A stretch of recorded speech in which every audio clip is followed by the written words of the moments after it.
परीक्षा होगी, कौन संभाल करते हैं कौन भाग जाते हैं, पता कैसे चलेगा कौन जिम्मेवार है कौन गैर जिम्मेवार। परीक्षा नहीं होनी चाहिए। फिर गीता पाठशाला खोले बैठे हैं, अरे बाबा तो आते ही नहीं। अब तो जैसे ब्रह्मा बाबा चले गए वैसे ये भी बाबा ये भी आया राम गया राम। गीता पाठशाला बंद करके बैठ गए। इंतजार करेंगे ना बाबा, साल भर के बाद वापस आएगा। साल भर के बाद और ना आया तो आएगा पक्का निश्चय।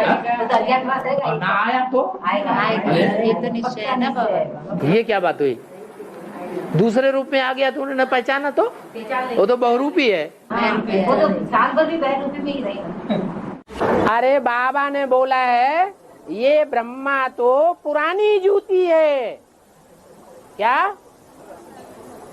भारत में स्त्री को जूती माना जाता है।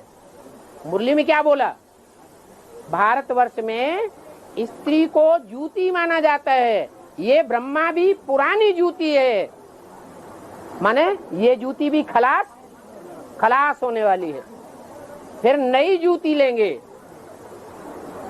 भारत में एक स्त्री मर जाती है तो दूसरी तीसरी चौथी भी कर लेते हैं। इसका मतलब इशारा दे दिया, कितनी बदली करेंगे, कम से कम 4 तो बदली करें।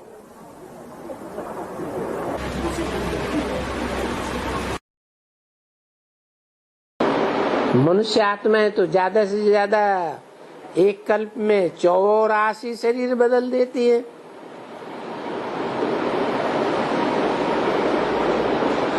शिव परमपिता परमात्मा शरीर नहीं बदलते।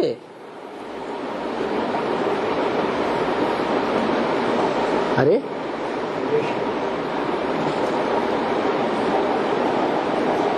36 में 47 में 76 में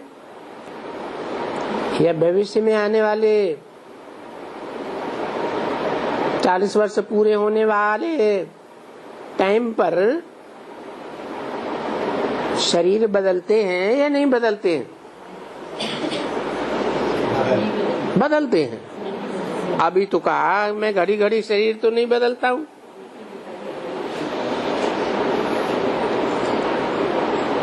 तुम बच्चे आत्माएं घड़ी घड़ी शरीर बदलते हो।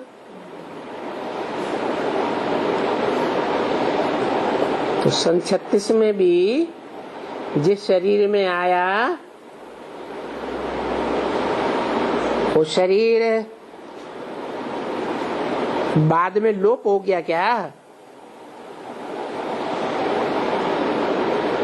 रहता है या नहीं रहता है? हैं? नहीं रहता। अच्छा, शरीर एक प्रकार का होता है या 2 प्रकार के?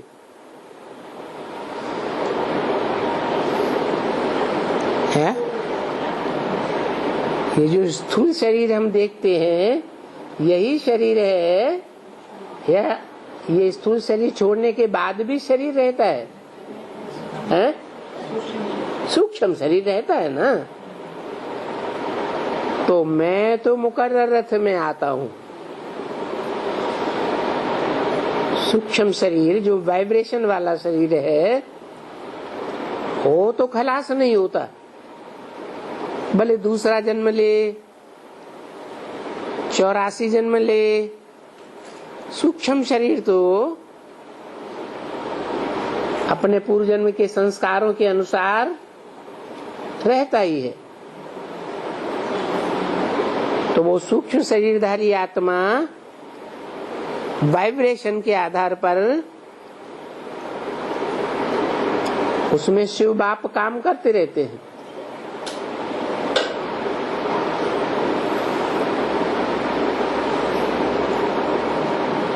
छत्तीस में भी आए, ज्ञान का बीज डाला। जो ज्ञान का बीज डाला वो भी तो एक वाइब्रेशन है।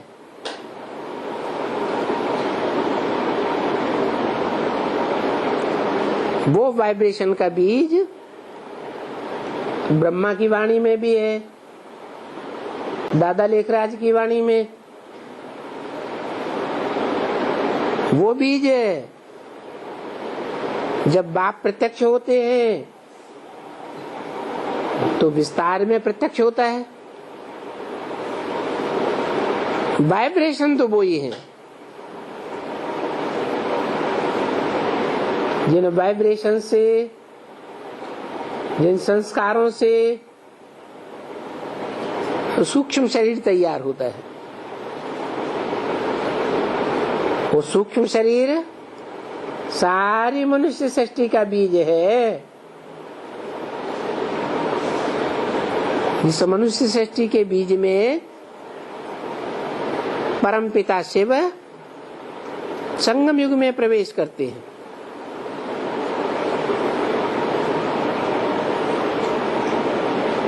वो एक ही बार आते हैं।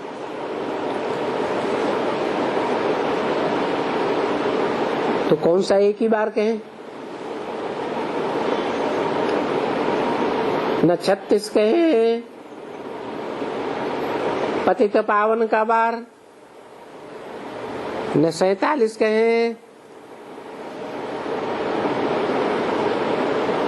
न 76 कहें, क्योंकि इस सृष्टि पर पहले से पहला नई सृष्टि में जो संपन्न रूप तैयार होता है वो तो विष्णु है। तो मधुवन में तो तुमको बहुत फुर्सत है, क्योंकि यहाँ कोई धंधा आदि तो है नहीं। बाहर की दुनिया में तो धंधा धोरी लगा पड़ा है। यहाँ तो सभी योगी रहते हैं, तो योग से आत्मा पावन बनती है। कोई भी छीछी याद बुद्धि में नहीं आवे। सुप्रीम शांति।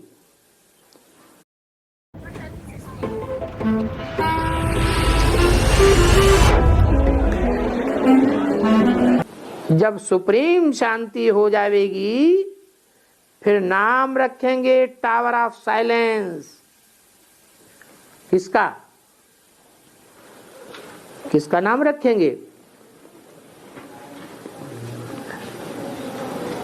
महामधुवन का। कहाँ होगा?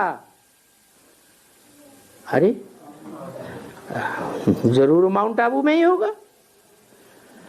जो टावर बनते हैं शहरों शहरों में, टावर होते हैं ना, तो जो नंबर 1 टावर होंगे वो फिर वहां जावेंगे। पिछाड़ी को तुम्हारी ऐसी अवस्था हो जाएगी कि तुम नंबर 1 टावर बन जावेंगे और बहुत ही खुशी से शरीर छोड़ेंगे। अंतमते सुगति हो जाएगी। कितने होंगे जो खुशी खुशी में ही शरीर छोड़ेंगे? कोई प्रकार का गम उनको आवेगा ही नहीं। अरे जरूर 8 होंगे। उनकी बुद्धि में तो रहेगा ना कि कहाँ ये शरीर छूट जाए बाबा की याद में, तो हम बाबा के पास चले जावे। याद करते करते ही घर पहुंच जावेंगे। इतनी याद गहरी हो कि शरीर का भान भी ना आवे। फिर तुमको कुछ भी दुख नहीं रहेगा। आधा कल्प के लिए दुख खलास। ये दुख भी कर्म भोग है। कैसे? कोई दुख आता है तो क्या समझना चाहिए कि हमारे पूर्व जन्मों का कर्मों का हिसाब किताब है। हमने जरूर ऐसे कोई कर्म किए हैं जिसके आधार पर हमको ये दुख मिल रहा है। इसलिए सर्प की खल का मिसाल देते हैं। सर्प देखते हैं कि अब हमारी नई खल तैयार हो गई है, तो पुरानी खल को छोड़ देते हैं। पुरानी खल छोड़ने में कोई देरी थोड़ी ही लगती है। तो तुमको ही ऐसे ही होकर के जाना है, एक शरीर छोड़ दूसरा धारण करना है। ये प्रैक्टिस तुमको यहां करनी है। ये विकारी नमूने नहीं जाते हैं वहां गर्भ में, वहां तो योग बल है ना, आत्मिक स्थिति रहती है, तो योग बल से जाते हैं। इसलिए कहते हैं कि वो अमर हैं।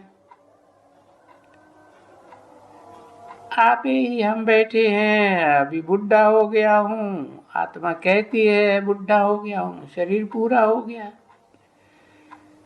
साक्षात्कार हो गया है। मैं अभी जा करके छोटा सा बालक बनूंगा, तो गोया आप ही शरीर को छोड़ करके आत्मा भाग करके जा करके वो छोटे से बालक में प्रवेश करती है। वे जो गर्भ में प्रवेश करते हैं,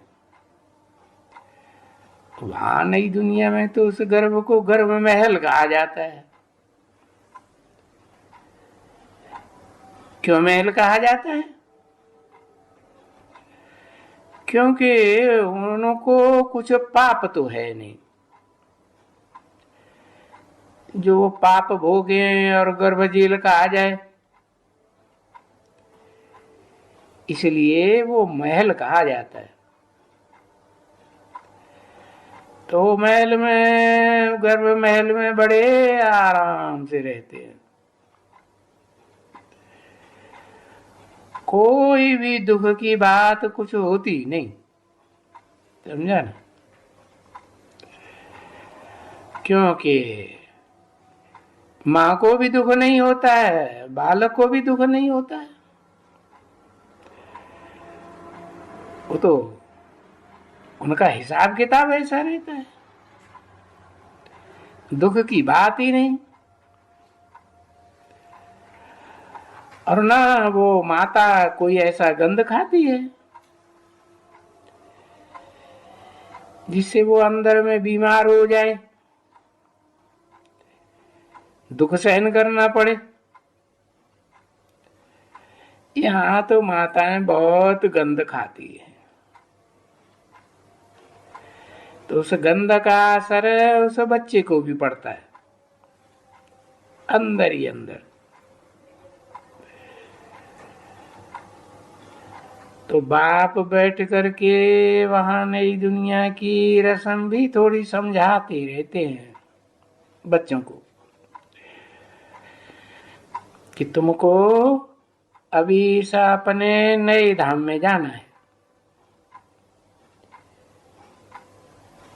क्यों? दुनिया तो वही है, बदलती है, जैसे और जरूर बदलेगी ना बच्चे। नई से कोई चीज पुरानी तो होगी ना, तो हर एक चीज बदलती जरूर है। ये तो तुम जानते हो है कि अच्छे कर्म करते हो है? सबसे ज्यादा अच्छे कर्म तो कौन करते हैं? है?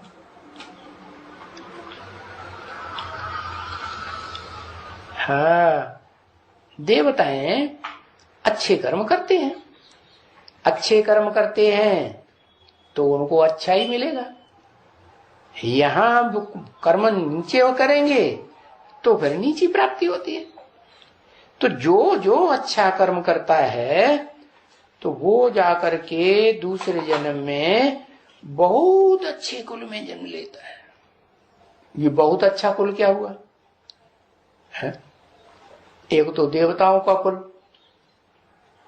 और फिर दूसरा देवताओं का कुल तो कहेंगे 16 कला संपूर्ण। हाँ, उनको कहेंगे वैष्णव कुल।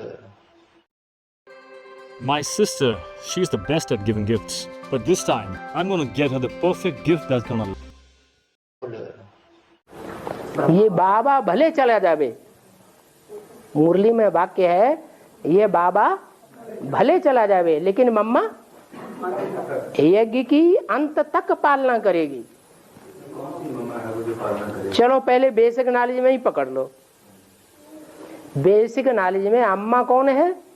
ऐसे तो नहीं है कि बेसिक के महावाक्य झूठे साबित हो जाएंगे, बेसिक में भी तो सच्चे साबित होंगे। तो बेसिक में मम्मा कौन और बाबा कौन? ब्रह्मा बाबा बाबा और मम्मा ओम राधे सरस्वती। वो तो शरीर छोड़ दिया उन्होंने पहले ही, मम्मा ने पहले शरीर छोड़ा और बाबा ने बाद में शरीर छोड़ा। तो ये तो समस्या हो गई क्या कि ये बाबा ने क्या कह दिया, मम्मा अंत तक यज्ञ की पालना करेगी और बाबा भले चला जावे। चलो बेसिक में बाबा भी गया और मम्मा भी गई, तो क्या बाबा का महावाक्य झूठा हुआ? झूठा कैसे हो सकता है? बाबा ने तो पहले ही बता दिया, इन ब्रह्मा सरस्वती को मम्मा बाबा नहीं कहेंगे। तो साबित हुआ उनकी तो बात ही नहीं। फिर किन को मम्मा बाबा कहेंगे? जो यज्ञ के आदि में मम्मा बाबा के भी मामा बाबा थे, मम्मा बाबा को भी पढ़ाई पढ़ाते थे, डायरेक्शन देते थे, टीचर बनकर बैठते थे, उनमें शिव बाबा प्रवेश करते थे। ऐसे बाकी मुरली में है ना। तो असली मम्मा बाबा कौन हुए? आदि वाले। उनमें से कहा है कि एडवांस ज्ञान जब शुरू होता है और बाप के रूप में जब प्रत्यक्ष होता है तो उस समय बाबा भले चला जावे। क्या है? सुप्रीम सोल को बाबा कहा जाता है क्या? साकार को बाबा कहा जाता है या सुप्रीम सोल को बाबा कहा जाता है? साकार को बाबा कहा जाता है। माने बाबा जो है वो भले चला जावे। तो जो निमित्त बनता है उसकी तो याद रहती है, मालूम पड़ता है ना कि हम ज्ञान में जो बुद्धि जा रही है वो कौन से साकार के पास ज्यादा जा रही है? जैसे मान लो ब्रह्मा कुमार कुमारी हैं तो उनकी बुद्धि ज्यादा किसके पास खींचती है? हाँ, बढ़िया होंगे तो ब्रह्मा के पास, मध्यम होंगे तो दीदी दादी दादाओं के पास, नहीं तो फिर आपस में ही एक दूसरे को गुरु बना के बैठ जाते हैं। सीढ़ी में दिखाया है ना क्या, मनुष्य का गुरु बन के बैठ जाता है। तो पता तो लग जाएगा ना। ब्रह्मा की सोल के बारे में तो पक्का पता चल गया सबको, वो तो कृष्ण के रूप में जन्म लेगी सती में। क्या साबित हुआ कि अगर उनको ही कोई बहुत याद करता है तो कब से आएगा? सतयुग के पहले जन्म से, पहले sin से आएगा। तो पहले sin में कितने कला संपूर्ण होते हैं? प्योर 16 कला संपूर्ण। कृष्ण को याद करने वाले जिनकी बुद्धि कृष्ण में ज्यादा लटकती है, खिंचती है, तो वो वहां जरूर जाएंगे। तो फिर उतना फिर प्योर भी तो बनना है ना खुद, ऐसे नहीं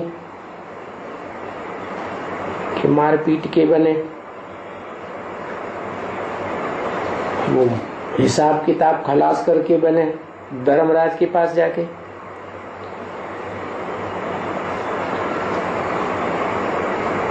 तो अच्छे से याद करना है, वो याद नहीं होगी तो फिर सजा खाएंगे। क्योंकि बच्चे जाना तो सभी को है वापस ना है।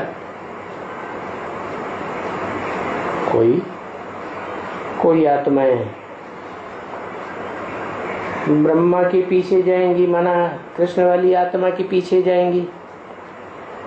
कोई आत्माएं उनकी डायनेस्टी में आने वाली नारायणों के पीछे जाएंगी ना। कोई फिर किसके पीछे जाएंगी? वो दादी परदादी तो हो गई ना, नारायण के राज्य में आने वाली, पीढ़ियों में आने वाली। फिर त्रेता युग आता है तो त्रेता युग में आने वाली आत्माएं किसके पीछे जाएंगी? अरे अटक गए।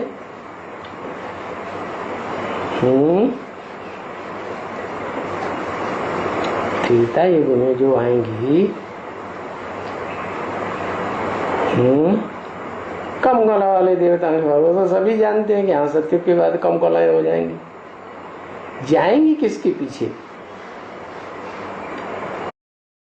Are my lips too red? My dress too goth? Lord, you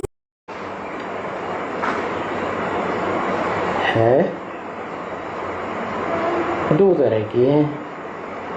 एक तो वो आत्माएं हैं जो पहले से जन्म लेती हुई आ रही है त्रेता में, सतयुग से ही जन्म लेके आ रही है। और दूसरी वो है जो एकदम सत्य की दुनिया को भी क्रॉस करके, पूरा कल्प क्रॉस करके वैकुंठ लोक से आती है। क्या सत्युग से भी पहले क्या होगा? वैकुंठ होगा, जिसे मुसलमान लोग कहते हैं जन्नत, क्रिश्चियंस कहते हैं पैराडाइज। तो इन्होंने पहचाना होगा किसको है? जिन्होंने पहचाना होगा, अच्छा मान लो लक्ष्मी को पहचाना होगा, बुद्धि ज्यादा लक्ष्मी में खींच रही है तो त्रेता की फर्स्ट जन्म में नहीं आएंगे। ये क्या कहती है शिव बाबा है? अच्छा सतयुग के आदि में जो कृष्ण वाली आत्मा है उसके साथ वो आत्माएं नहीं आएंगी। लक्ष्मी, आदि लक्ष्मी वाली जो वैकुंठ में अतीन्द्रिय सुख भोगती है क्या कलातीत स्टेज में, वो आत्माएं नहीं आएंगी सत्य में है? तो बोला क्यों नहीं? वो भी आएंगी। खैर, और द्वापर में भी इस्लाम धर्म की होंगी, वो इब्राहिम के पीछे जाएंगी। जब ज्ञान मिलेगा तो उन्हें पता तो लग जाएगा क्या है, कि हम इब्राहिम के पीछे जाने वाले हैं या इब्राहिम जिनमें प्रवेश करता है उनके पीछे जाने वाले हैं। जिनमें प्रवेश करता है नारायणों में, कोई एक नारायण है सतयुग का, ऊंची स्टेज वाला ही होगा ना कि मध्यम का होगा? ऊंचा होगा। तो उसको जो पहचान लेंगे, उसके नजदीक जो रहे होंगे, वो फिर उसी के पीछे जाएंगे है? जैसे क्रिश्चियन धर्म है तो क्राइस्ट के पीछे जाने वाली आत्माएं जब से क्राइस्ट आया है तब से जान जाएंगी।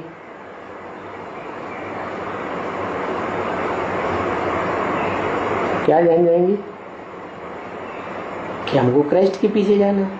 लेकिन जिन्होंने जान लिया क्राइस्ट तो जीसस में पेश करता है, जीसस तो उससे भी ज्यादा पुराना हो गया है। और ज्ञान मिलेगा तो ये भी जान जाएंगे वो जीसस वाली आत्मा सतयुग में आती है कि नहीं आती है, जानेंगी ना। तो वो फिर उस नारायण को पहचान लेंगी कहाँ, संगम में ही, और उसके पीछे जाएंगी। तो वापस जाते समय सबके अपने अपने ग्रुप होते हैं क्या है? हाँ, फिर राम सीता वाली आत्मा किसके पीछे जाएंगी?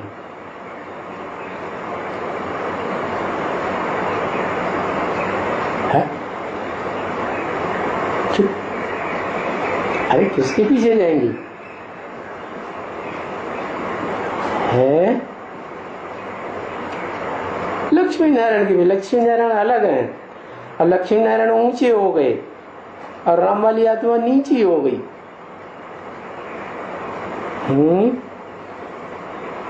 ये क्या बात है?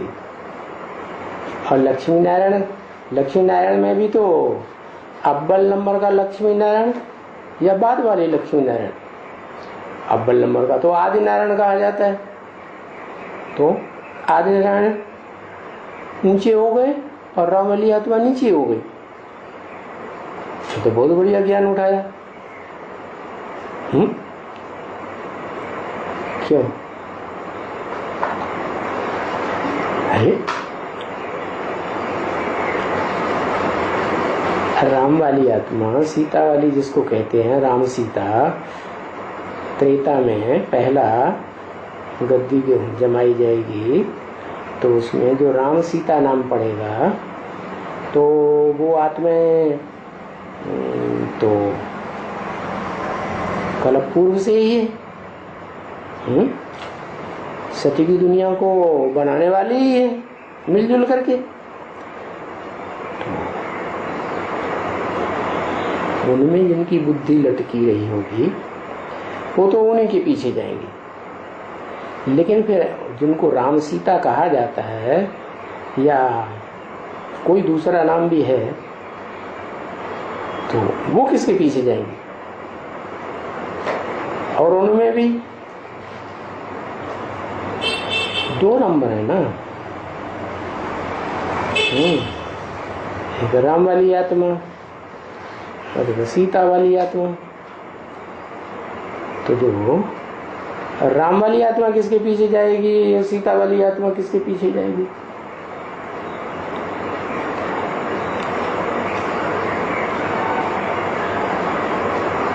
है वाह भाई, बड़ी बड़ी देर लगाते। राम वाली आत्मा, हाँ क्या राम वाली आत्मा शिव बाबा के पीछे जाएगी। वाह भैया, वो कौन सा शिव बाबा है जिसको बाबा भी कहा जाए? कोई और शिव बाबा है? राम वाली आत्मा खुद शिव बाबा नहीं बनती है तो और कोई जो शिव बाबा के पीछे जाएगी? वाह भाई, अरे शिव बाप के पीछे जाएगी ना। हाँ, तो वापस तो सभी को जाना है, लेकिन अभी ये पता लगाना है कि हमें किसके पीछे जाना है। वापस जाना है तो किसके पीछे जाना है? सबको जाना है वापस, सब सारी दुनिया की आत्माओं को वापस जाना है। और जाना है नंबरवार, एक के पीछे एक। जैसे माला होती है ना, एक दाना ऊपर एक दाना नीचे, फिर उसके नीचे, फिर उसके नीचे, तो नंबर बन गए ना। तो ऐसे ही सबको जाना। रुद्रमाला बड़ी थी, बड़ी कितने की है?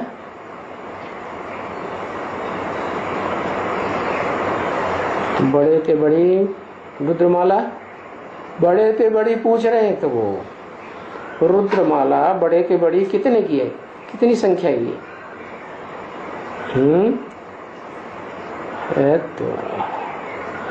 तो रुद्रमाला बड़े के बड़ी है 500-700 करोड़ की सारी रुद्रमाला है, क्योंकि शिव ही जब प्रवेश करते हैं तो उनका नाम ही रुद्र है, जिनके नाम से रुद्र ज्ञान यज्ञ शुरू होता है। देने वाला कौन? शिव या शंकर, जिसमें प्रवेश करते हैं। तो फिर तो उनकी माला कितने की हुई? शिव की माला सारी सृष्टि 500-700 करोड़ मनुष्य आत्मा है, सारी रुद्रमाला हो गई। अच्छा, तो जो विवाह की आत्माएं हैं वो सब जाएंगी। कहाँ की आत्माएं?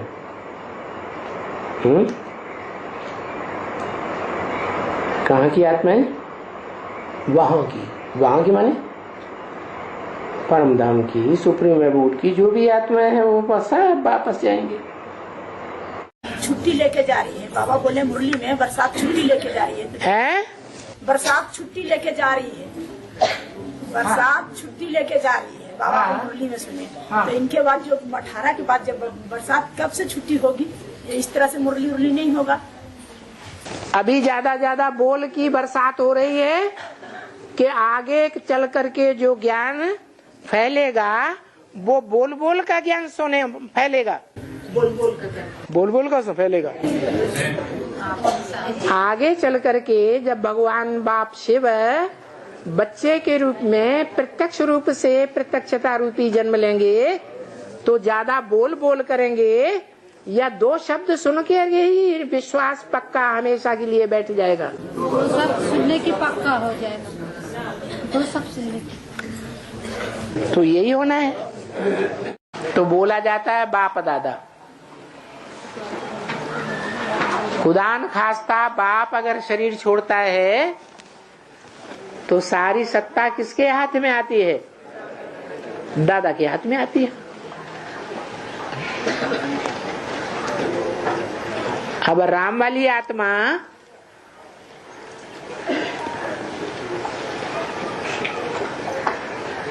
पुरुषार्थ कब पूरा करती है? कोई टाइम लिमिट बताई है क्या? 40 वर्ष। तो पुरुषार्थ पूरा करेगी तो देह का पार्ट